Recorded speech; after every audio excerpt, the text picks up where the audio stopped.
Hoje é um tema importantíssimo: envelhecimento saudável. Fisioterapeuta e professora no curso de fisioterapia da Univates, Tânia Cristina Fleig. Acertei teu sobrenome, prof. Bom dia. Bom dia. Bom dia a todos. Como vai? Bom dia. Tudo ok. Então, por onde a gente começa? É possível envelhecer de forma saudável? Acredito que todos nós estamos esperando, né, e ao mesmo tempo estamos contribuindo para que isso de fato aconteça. Na verdade, nós todos estamos nesse processo. Desde que nascemos, nós entramos num processo de envelhecer. Porém, a gente faz escolhas e as decisões que nós tomamos ao longo da vida vão nos levar, né, a um envelhecimento saudável, a um envelhecimento ativo. Então, nós temos que realmente refletir sobre as nossas escolhas e a forma como nós decidimos viver. Professora, a gente tem batido e quase que virou um mantra, né, na questão do envelhecimento saudável, e a gente não pode esperar um milagre. A gente não pode chegar na faixa aí dos 80, 75 anos pensando que você não se cuidou a vida toda e você vai ter um envelhecimento bom, sendo participativo no ambiente familiar, no ambiente comunitário, coletivo, enfim, sem você ter tomado boas decisões durante a sua caminhada. Muita gente vai lá, dá um Google, faz uma pesquisa e vai entender, mas é importante repetir. Quais são os pilares para a gente envelhecer de forma saudável? Bem, nós temos alguns determinantes, né, já definidos tanto pela Organização Mundial da Saúde quanto no Brasil pela Política Nacional de Saúde da Pessoa Idosa. Basicamente, a gente tem duas bases de sustentação, que são a capacidade intrínseca de cada um, ou seja, nós adoecemos ao longo da vida, mas nós buscamos reestruturar essa condição de saúde. Então, tudo aquilo que modifica na nossa estrutura de corpo, né, tudo aquilo que modifica na nossa condição de saúde, as doenças, basicamente, elas vão influenciar na nossa capacidade intrínseca de viver bem e de envelhecer bem. Então, os cuidados básicos que a gente aprende, né, ao longo da vida, a capacidade de a gente decidir sobre aquilo que a gente faz durante o nosso dia a dia, o que nós comemos, como nós desenvolvemos as atividades físicas, como nós diminuímos a exposição ao estresse, como nós desenvolvemos as nossas relações no dia a dia, elas impactam diretamente nessa capacidade intrínseca. Mas além da capacidade intrínseca, nós temos a capacidade funcional. O que é essa capacidade funcional? É tudo aquilo que nós desenvolvemos de habilidades. Então, por exemplo, nós temos habilidades de preparar a própria refeição, nós temos habilidades de vestir-se, nós temos as habilidades de deslocar-se, nós temos as habilidades de relações interpessoais.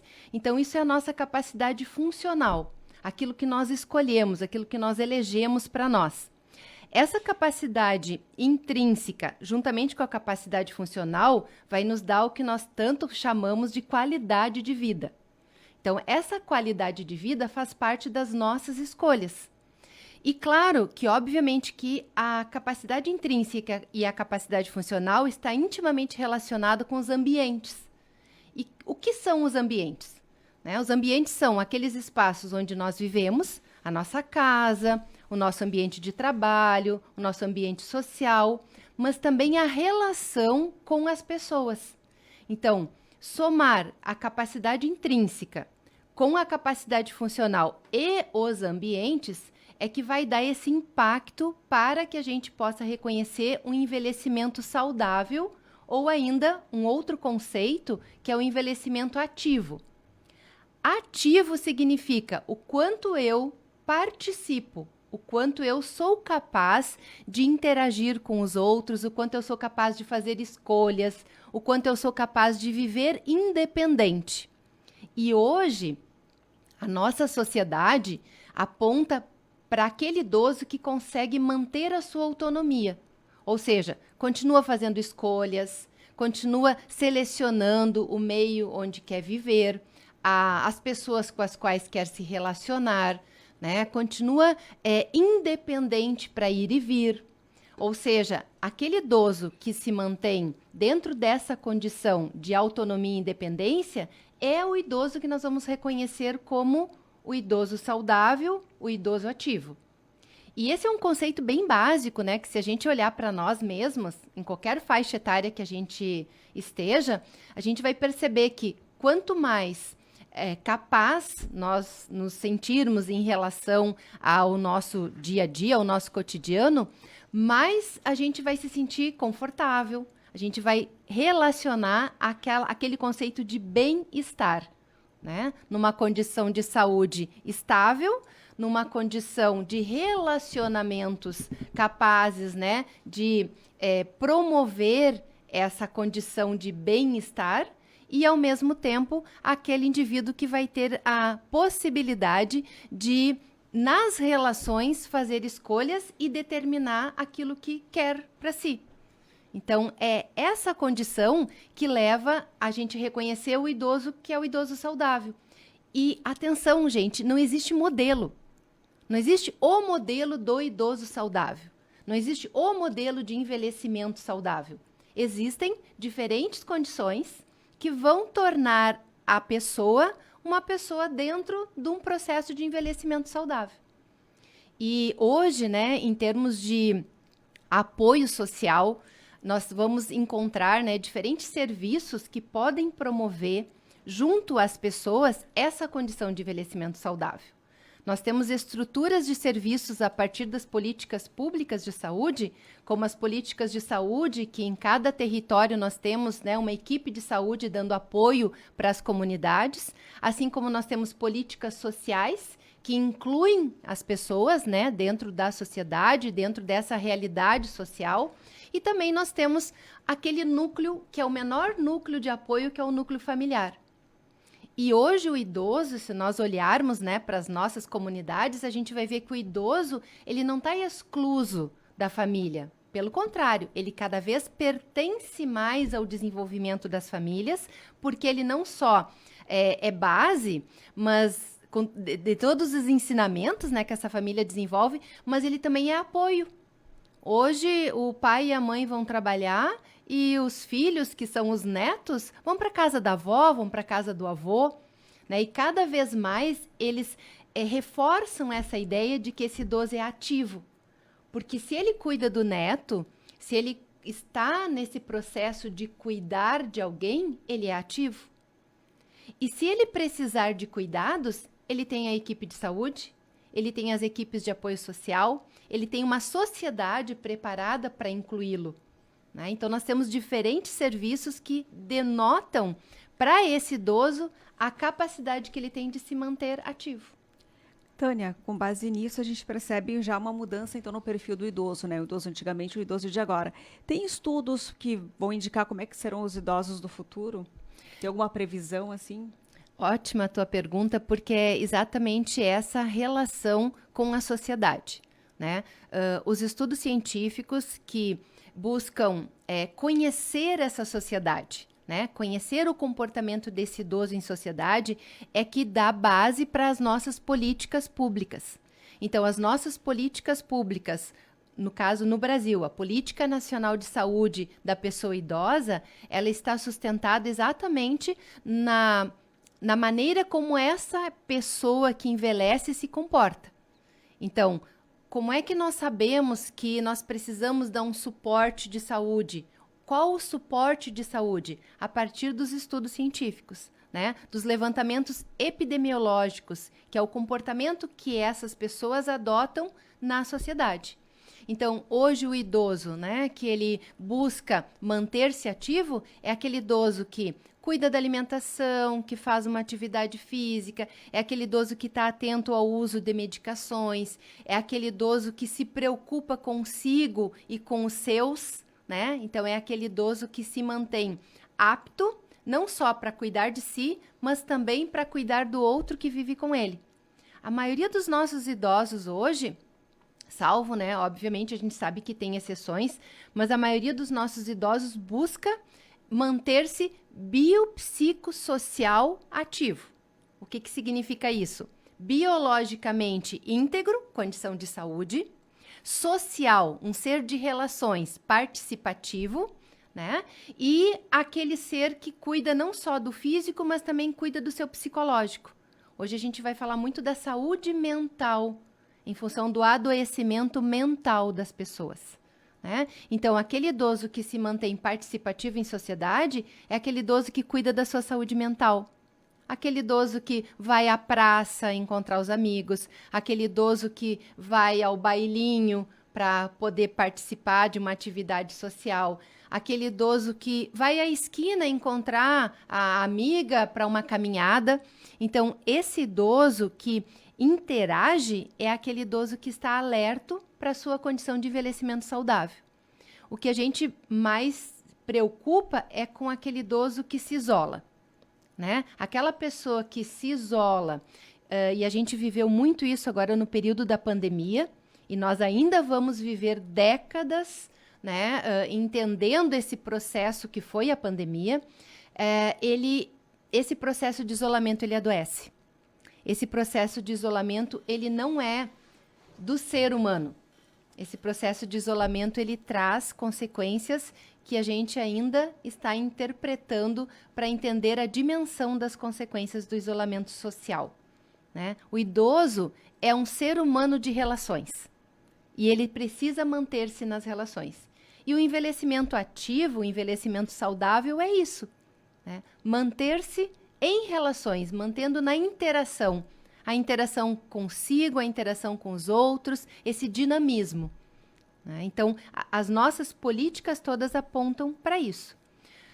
Fora isso, nós vamos nos colocar em risco, né? Em risco de tudo aquilo que possa nos afetar, seja na condição de saúde, as doenças crônicas, né, que podem afetar, sem um equilíbrio a partir, né, de um cuidado que pode ser oferecido lá pela equipe multidisciplinar de saúde, ou nós vamos nos colocar numa questão de risco mental, né, porque nós vamos estar dentro de uma condição que não é uma condição saudável humana, que é a condição do isolamento, né? Ela não é uma condição saudável para o ser humano.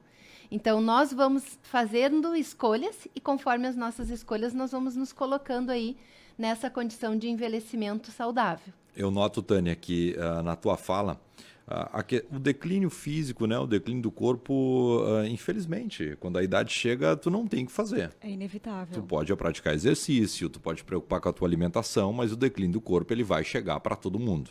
Não é uma exclusividade de quem tem 80, 90 anos, ele chega para todo mundo. A questão da alimentação, da prática do exercício, ela pode ser melhor controlada, mas a questão psicológica, a questão mental, me parece que essa seja, assim, a grande preocupação. Por quê? Ele não é mais protagonista no âmbito profissional, ele começa a perder espaço no ambiente familiar também, porque o filho, o sucessor, ele começa a tomar as decisões. Me parece que essa é uma grande preocupação para o idoso, né? É se manter saudável psicologicamente quando... Eu acho que esse é o futuro, a gente precisa se preocupar cada vez mais com isso. De fato, e esse é um dos maiores impactos que a gente está estudando, né? Que a gente vem estudando a partir agora do período pandêmico, né? Porque, como eu disse antes, o isolamento, a perda da autonomia para tomada de decisão, né? Consequentemente, leva a uma perda de independência. Então, a autonomia é basicamente o cerne, né? Aquilo que determina que o sujeito possa dizer, eu conduzo a minha própria vida. Isso é autonomia. A independência é o ir e vir. É a capacidade de eu poder me deslocar, de eu encontrar meus amigos, é a capacidade de eu me relacionar com a família. Isso é independência. Agora, uma condição mental afetada tira do ser humano a autonomia e a independência.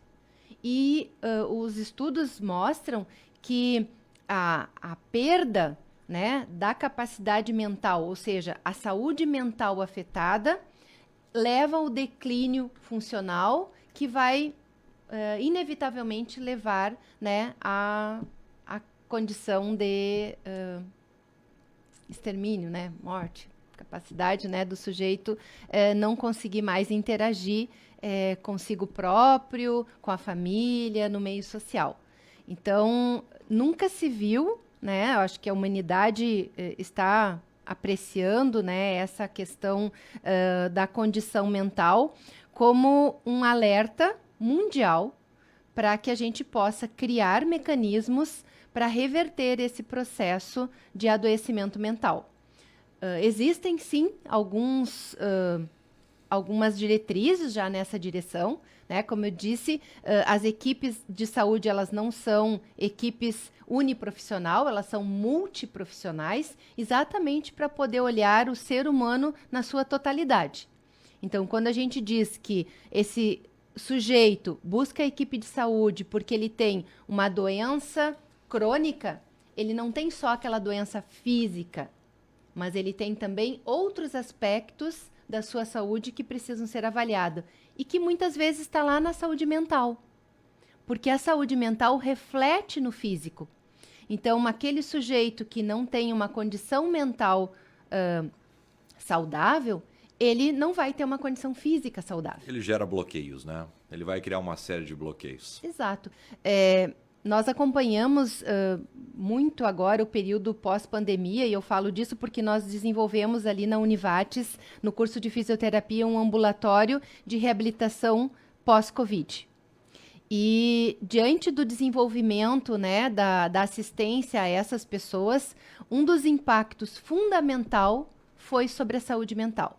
As pessoas dizem, a primeira queixa, né, que aparece não é física. A primeira queixa que aparece é: eu não tenho mais vontade, eu não tenho mais ânimo, eu não tenho mais incentivo, eu não quero mais, eu não quero, eu não tenho, eu não me sinto, eu não percebo, né? Ou seja, a primeira queixa é daquilo que a pessoa sente, é do que está na sua saúde psicológica e mental. Depois ela vai dizer: eu não consigo caminhar, eu não consigo alcançar as coisas, eu não consigo preparar refeições, eu não consigo. Então veja o quanto o mental vai impactar no físico. E por isso que a gente vai dizer, né, que é biopsicossocial. É bio do biológico, é social dessas interações, mas é o psíquico que leva o físico e o social. Então é esse conjunto de condições que vai dizer que nós somos íntegros para a nossa funcionalidade, e diante dessa integridade nós vamos nos manter autônomos e independentes. Tânia, a gente vai ter que te chamar de novo aqui, porque o nosso tempo está esgotado. Para a gente conversar mais, essa pauta é quase que inesgotável. A Tânia Cristina Flaig, fisioterapeuta, professora no curso de fisioterapia da Univates, nossa convidada para a gente falar um pouquinho sobre envelhecimento saudável, mas foi dado o pontapé inicial. Eu não sei se isso é comprovado, mas eu acho que quem se preocupa mais com a morte vive mais. Eu diria que quem se preocupa mais com a vida vive mais. Porque viver claro, é vida de relações. Então, quem se preocupa com a vida, certamente vai ter uma vida em relações e vai cuidar dos seus aspectos biológicos, psicológicos e sociais. Ótimo, melhorou. Ficou melhor assim. Obrigado, Tânia. Um abraço, muito obrigado. Elisa, a gente faz uma parada, 9,5, 18,2 a temperatura e volta na sequência. Isso aí, vem o Independente Notícias com a Rita de Cássia.